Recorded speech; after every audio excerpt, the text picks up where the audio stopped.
હિંમતનગર શહેર કોંગ્રેસ સમિતિ દ્વારા આજરોજ વોર્ડ નંબર 7 જે પ્રમુખ સાહેબનો પોતાનો વિસ્તાર છે તેમજ બાંધકામ ચેરમેનશ્રીનો પોતાનો વિસ્તાર છે, ત્યાં છેલ્લા 2 વર્ષથી ભૂગર્ભ ગટરની જે લાઈનો છે એ ઉભરાય છે અને સોસાયટીઓમાં વહે છે. પરંતુ ત્યાંના રહીશોની વારંવારની માગણી તેમજ શહેર કોંગ્રેસ દ્વારા ત્યાં સ્થળ નિરીક્ષણ કરવા અને આવેદનપત્ર આપવા છતાંય હજી સુધી ત્યાં કામગીરી ચાલુ થઈ નથી.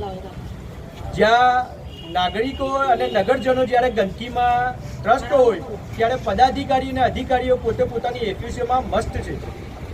લાખો રૂપિયાના ખર્ચે અત્યારે હાલ પ્રમુખશ્રી, ઉપપ્રમુખશ્રી અને કારોબારી ચેરમેનશ્રી પોતાની ઓફિસો બનાવી રહ્યા છે.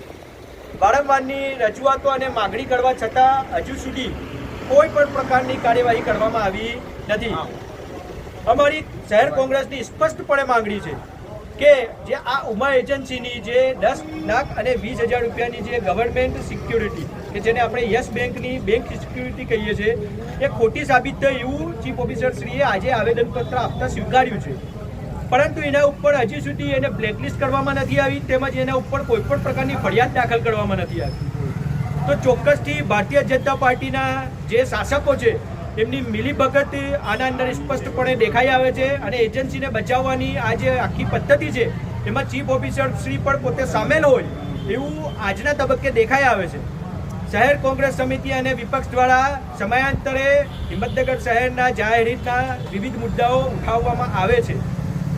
હવે જો વહેલી તકે આ ભૂગર્ભ ગટર ઉભરાવાની સમસ્યાનું વોર્ડ નંબર 7માં સમાધાન નહીં આવે તો આગામી સમયના અંદર ત્યાંથી જે પાણીની ગટરની ગંદી બોટલો વળી અને પ્રમુખશ્રીના અને ચીફ ઓફિસરના ચેમ્બરમાં ઠાલવવામાં આવશે. કારણ કે જો પ્રજા ગંદકીમાં રહેશે તો અધિકારીઓ પણ પોતે ચોખ્ખાઈમાં રહેવા માટે તૈયાર રહેવું પડશે, એમને ગંદકીમાં ચોક્કસથી રહેવું પડશે. અમે આવા આક્રમક પ્રોગ્રામ આપવા જઈ રહ્યા છે. હિંમતનગર શહેરની જનતા હવે જાગી ગઈ છે અને હિંમતનગર બોલશે અને કોંગ્રેસ પક્ષ તેમનો અવાજ બનશે. જય હિન્દ, જય ભારત.